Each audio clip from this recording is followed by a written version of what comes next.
No Friday night football in the Championship. So let's take a detailed look at the race for the playoffs, where you could argue the door is wide open for someone to go on a run in the final third of the season and get promotion to the Premier League.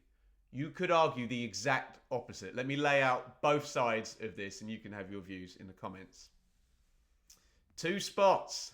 First thing I'm going to do is get my red pen and draw a line between 4th and 5th in the table.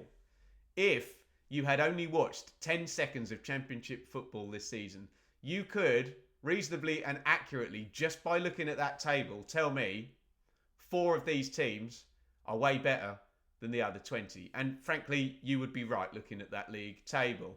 This happened last season as well, where we had a big gap. There's always gaps in the table, but they're pretty relevant the higher up the table they go in determining what's actually going to happen in terms of promotion. Now, what that means right now is that those 4 teams are taking points off everybody.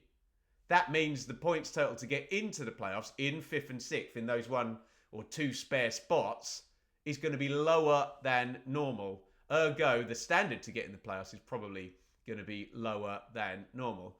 What that also means, though, is at the end of the season, potentially, I know it's league football to tournament football and people struggle to get their heads around that, but you're going to have 4 combatants where essentially 2 are considerably better than the other 2, like last season, frankly. Let's talk about that open door in terms of 5th and 6th and the kind of points. And Blackburn currently, if you do your maths, are projecting 66.77. They are currently in 5th. Now, someone will mention this in the comments, and they'd be right to.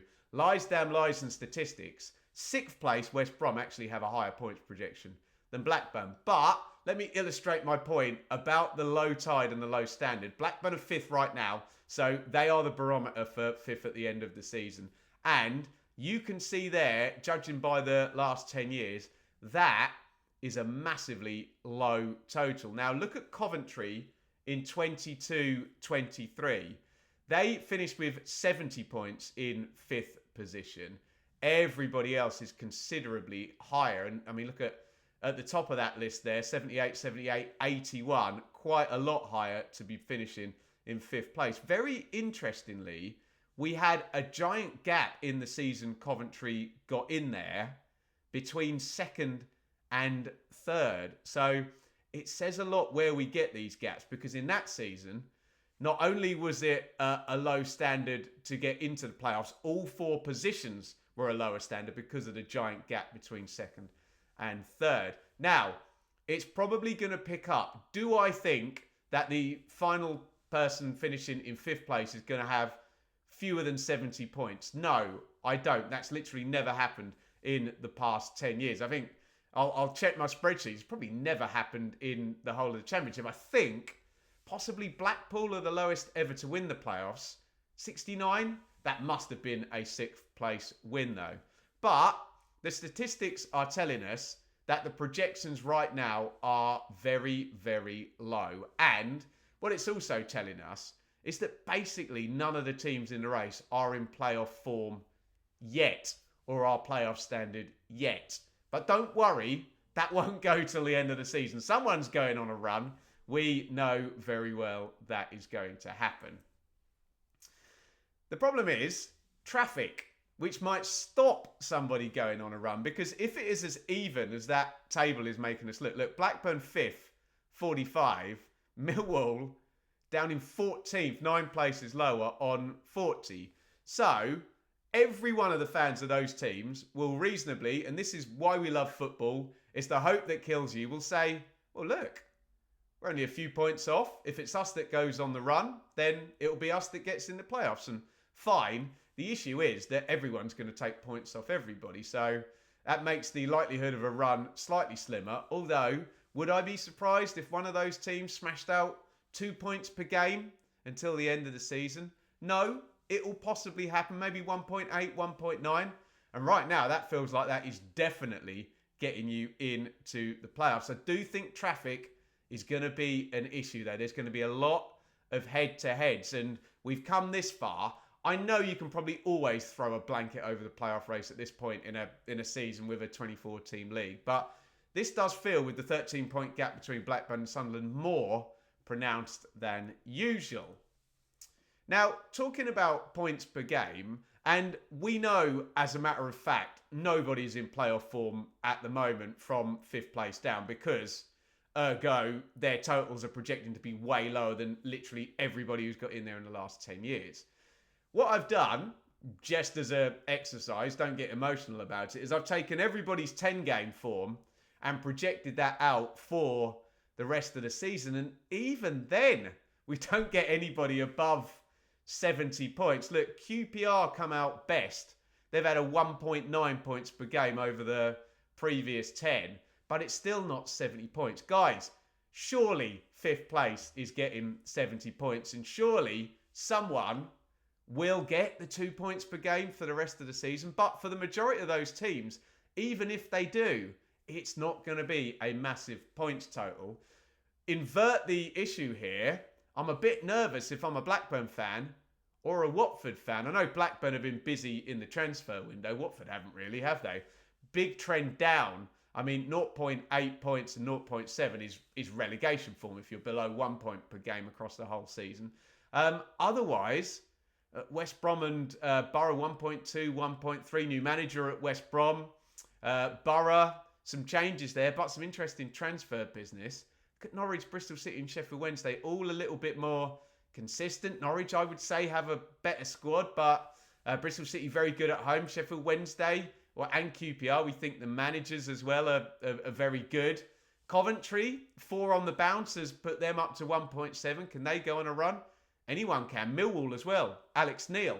Could you get fresh car smell, new manager bounce over a mid-period rather than the short term we normally get? I'm probably going to get screaming Oxford and Preston fans saying as well, look, Ben, we're only a few points fewer, but I did draw the line at 14th.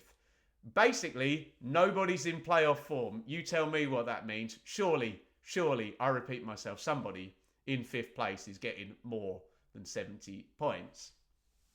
What do the bookies say? Well, fascinatingly, and these are the odds, by the way, to get into the playoffs, into the top 6, okay? Look at QPR there. The form is telling us the exact opposite of what the market is telling us, but I do always like the market because anyone can come in the YouTube comments on the Benjamin Bloom football channel and predict what they like. But the market is where people are actually putting their hard-earned money on, what their predictions are. QPR 33-1, despite having that 1.9 points per game over the last 10.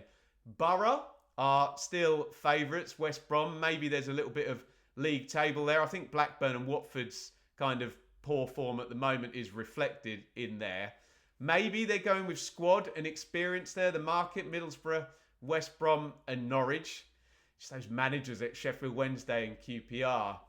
Middlesbrough as well have been a bit of an outlier in terms of all season with the markets and the bookies. I think the underlying numbers and stats have been better than the league position. But does that mean that, say, a Marty Cifuentes or a Danny Roll is a better bet in the dugout than Michael Carrick? And Middlesbrough fans in the watch-along I did the other night were asking questions about Michael Carrick, saying, Ben, look, the squad's good.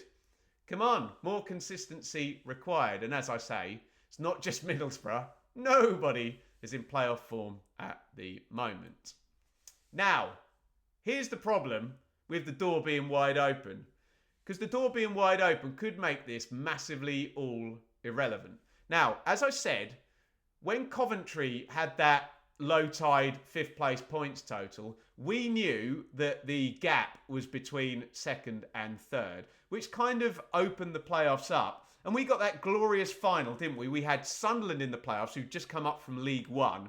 We had Coventry and Luton, who had worked their way up the divisions. And we had Middlesbrough, who were the kind of, solid championship team, probably hot favourites to win that, although Coventry did have Hamer and Gyökeres. And the story in the playoff final was, we're going to get a massive outsider in the Premier League. We're going to get Luton or Coventry. That can't happen this season because the gap is from 4th place down. Now, let me get into all of this data up here.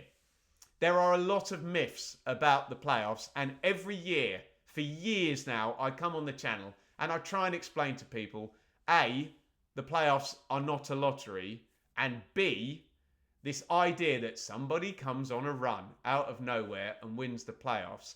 Yes, in the early days, in the 1990s, before massive TV money in football and cliff edges, where people didn't quite have the savvy of switching from league football to tournament football, you did get sixth place winners. You did get massively high scoring semi-finals. And maybe that the playoffs are a lottery thing. Maybe that was something that had a kernel of truth. It's just not true anymore. Look at that. Third, fourth, fifth, Huddersfield, fair play. Third, fifth, Villa. But no way are you holding that up as an example that a Villa squad with the wage bill they had and Abraham, Grealish and Mings and all the squad they had. I'm not having Villa as an example of a team that went on a run out of nowhere and won the playoffs. Bollocks. Fulham fourth, Brentford third, Forest fourth, Luton third, Southampton fourth. Nobody other than Huddersfield and Villa, I'm not counting, outside, the teams in third and fourth wins the playoffs over the last 10 years. It's not a lottery, guys. It's tournament football, and clearly the evidence is telling us that a lottery would have random chance and equal opportunity for all four of the teams. Nope! Tournament football doesn't work like that, and the clubs are savvy to it, and add in the conversation of parachute payments and financial chasms, and those teams often populating the top four positions. Well, look at last season. Third and fourth in there in the final, duking it out. 2 year one parachute teams, Leeds and Southampton. So, this idea that the door is wide open in the playoffs, it's kind of true. The door is wide open for 5th and 6th. But the data tells us 5th and 6th have very little chance of winning the thing. Now, I hope I'm completely wrong about that, and that's a really boring take. And yeah, I know data and past performance doesn't guarantee anything. Gives us a fairly good idea, but it doesn't guarantee anything. And I would love, pick any team in there, QPR, Millwall in 13th and 14th, to score 2 points per game for the rest of the season, get in the playoffs, do a job on whoever's going to not get automatic promotion in that top four and win promotion to the Premier League. It'd be a great story. It'd be fabulous. History tells us it's unlikely. So yes, I am going on the Championship Check-In podcast with Sam Parkin and saying the door is wide open to get into the playoffs, but I think my take is the door is not wide open to get into the playoffs and win the playoffs. Again, I hope I'm wrong, and I never, ever, I hate that be careful what you wish for nonsense. I never want to take the hope away from any team making a run into the playoffs. I hope you get in there and win them. But the nature of history and the nature of the gap not being from second to third in the year Luton did it, but between fourth and fifth, means there's going to be some difficult teams, two of them, for the teams that are going to run through this wide open door with a potentially low points tally to get in fifth and sixth, to actually get to Wembley and win the playoffs. There you go. I hope I haven't been grumpy Mr. Curmudgeon there. I love a story more than anybody. God's sake, I'm an Ipswich fan. That was the miracle of all miracles, double promotion last year. I love seeing Luton do it. It can happen. Is it going to happen this season? I don't think so. I'd love to be wrong. Get in the comments on the Championship playoff race. Is the door wide open, or is it really not? And whoever misses out on automatic promotion, not only are going to be the two playoff finalists, but they're going to provide the winner. Let me know your thoughts on the Championship playoff race and how wide open that door actually is.